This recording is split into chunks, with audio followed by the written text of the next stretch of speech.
What it do, what it do, what it do, what it do, what it do, what it do, what it do. This your boy Marquez Miller. Let a few people get on here before I get started with prison passages.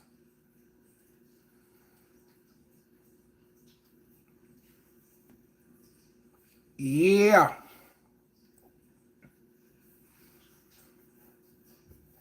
Now,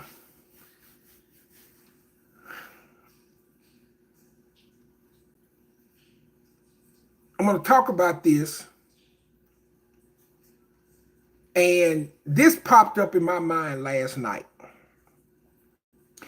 And when I thought about it, I actually started, I actually had to Google it to look it back up to remember the details of it.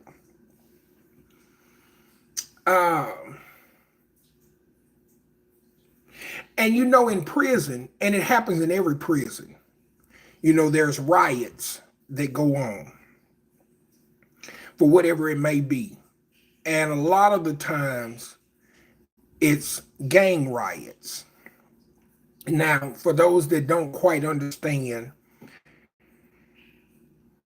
even though you have Crips, Bloods, Vice Lords, gangsters, GD, BD, B-Trady, um, uh, P-Stones, Aryan Nation, the KKK, the White Knights, the Muslims, and everything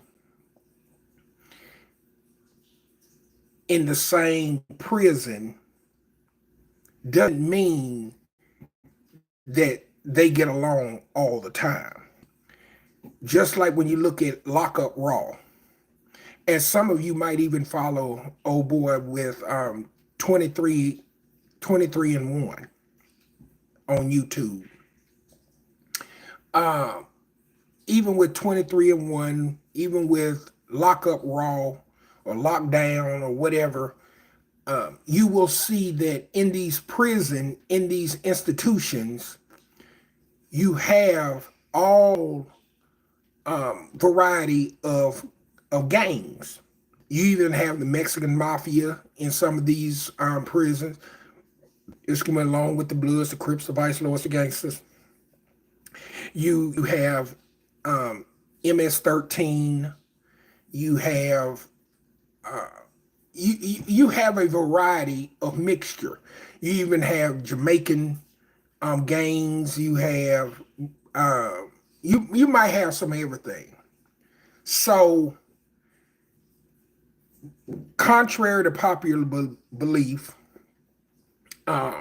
we did have a few riots in the Arkansas Department of Corrections. And I wouldn't say that I was involved in them, but I was at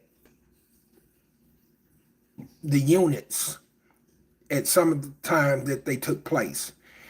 And I'm going to talk about two in particular. I started off saying that I was only going to talk about one, which was 1997 at the VARNER unit. But it was actually a full-fledged riot. A riot to the point that the Arkansas Department of Corrections guards could not curtail it. They could not contain anything of it. It was so bad that they had to call the Arkansas State Police in. And my understanding, the director would have to call the governor, and then the governor would declare a state of emergency and call in the Arkansas State Police. And basically, what had happened was I was across the field at the Cummins unit. That's where I was housed at the time. So again, this was 1997 at the VARNER unit in Grady, Arkansas.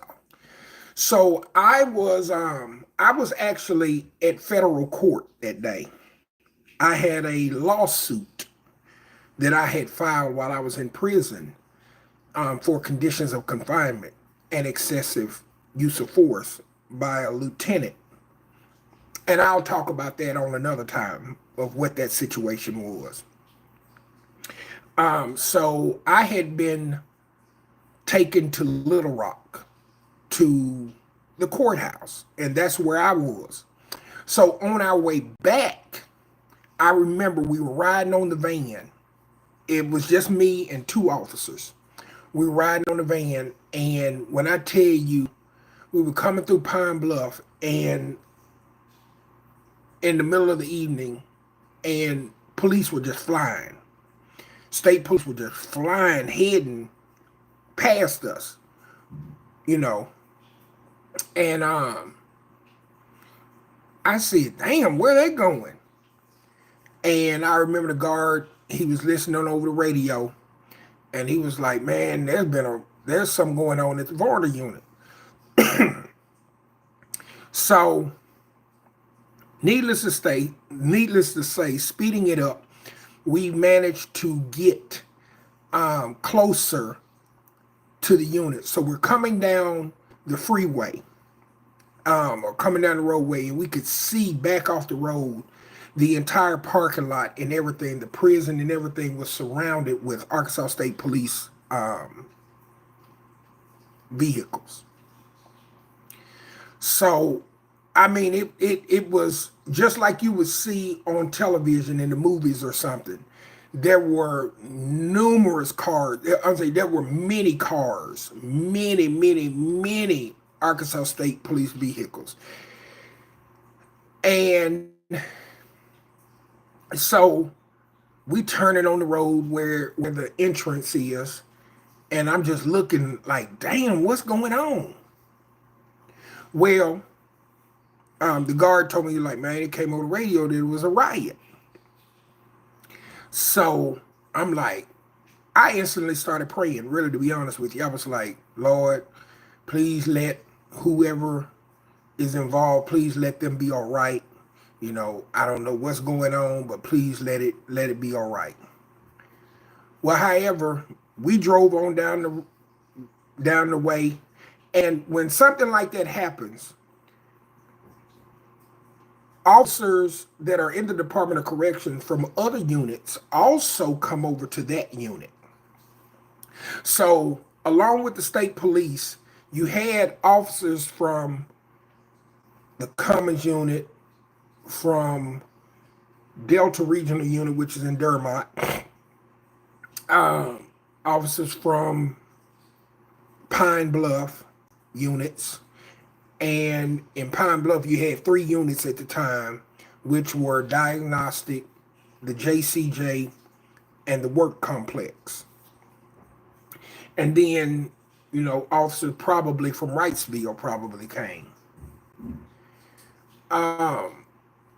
But when the Arkansas, to my understanding, when the Arkansas State Police comes in, the ADC has no more control. That's the purpose and reason for the Arkansas State Police to be called in, because the Arkansas Department of Corrections cannot maintain control. They've called an upper agency because they're saying, hey, we've lost control of the prison. Excuse me, and we can no longer maintain it. We need you all to come in and restore order. Now, this is the thing where a lot of people don't understand. When the state police comes in, no correctional officers, as far as within the confinements of everything that's going on, of the inmate population housing, has any authority. If you're a sergeant, lieutenant, captain, even the major, if you even the warden, and you've been You behind enemy lines. You've been captured. You're being held hostage. You are not in any place whatsoever to negotiate or help negotiations.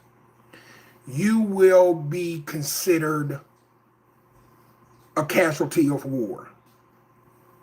So basically, this is what happened. I didn't find out until really over at Cummins till 2 days later what exactly happened in detail. There was a little young dude.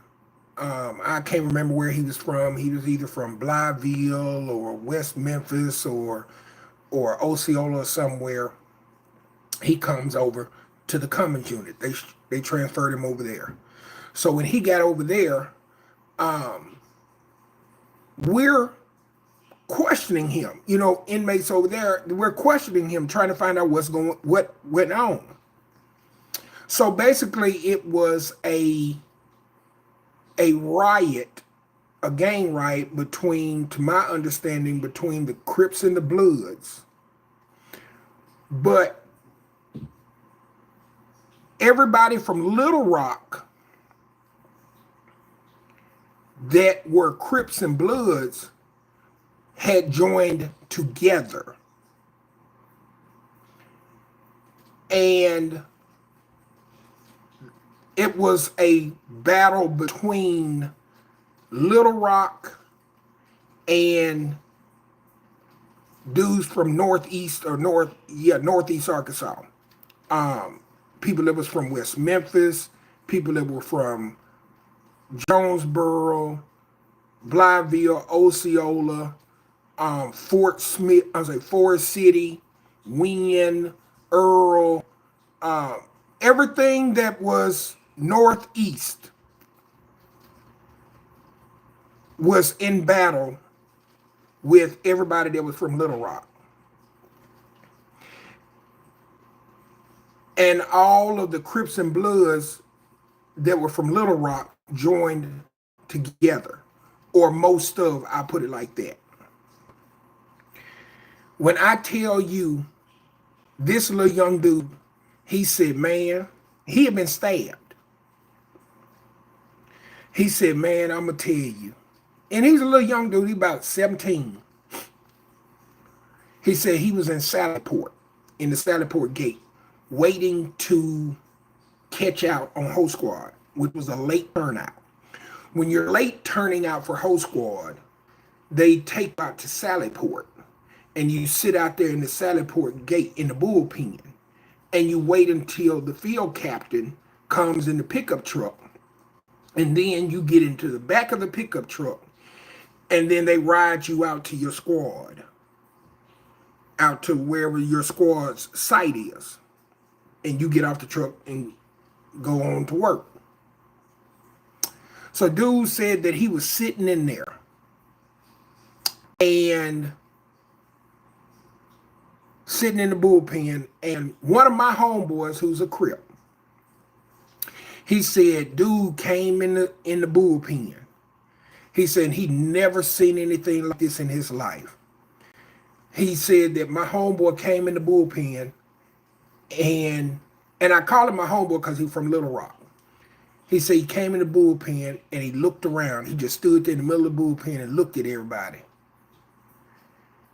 And everybody that was in that bullpen that was from Northeast Arkansas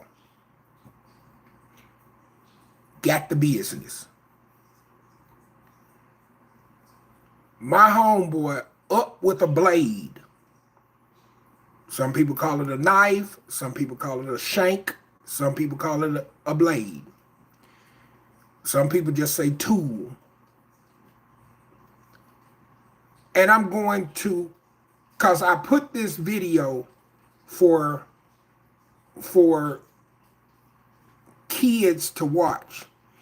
And I put it for kids to watch because the age range between 13 to 17 needs to hear this, because some of them sadly will be going to prison.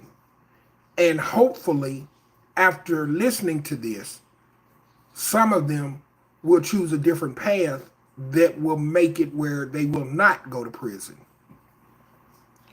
So he said my homeboy up with that knife and just went to stabbing dudes in the bullpen. He said inmates was running around, dudes was running around the bullpen trying to get out. And the only way you can get out is the guard in the guard booth has to pop the gate. It's electronically. They have to hit the button and pop the gate. Dude was stabbing, my homeboy was stabbing dudes in the bullpen. The guard in the tower, it was a woman. She couldn't get a clear shot. She had panicked. And she did not, to my understanding, did not fire a shot because I guess she didn't want to hit an innocent individual. You had inmates climbing the fence trying to get out of the bullpen. And he was steadily stabbing people. Steadily. Just stabbing people.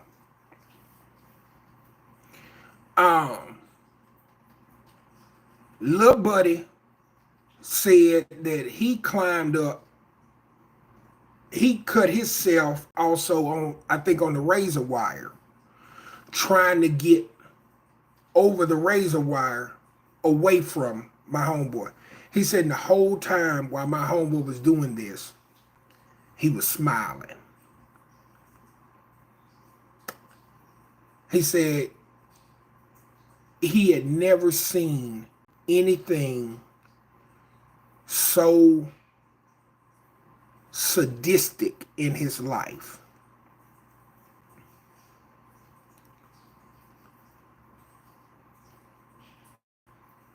I was like, I remember when he was telling us this, and I was just standing there just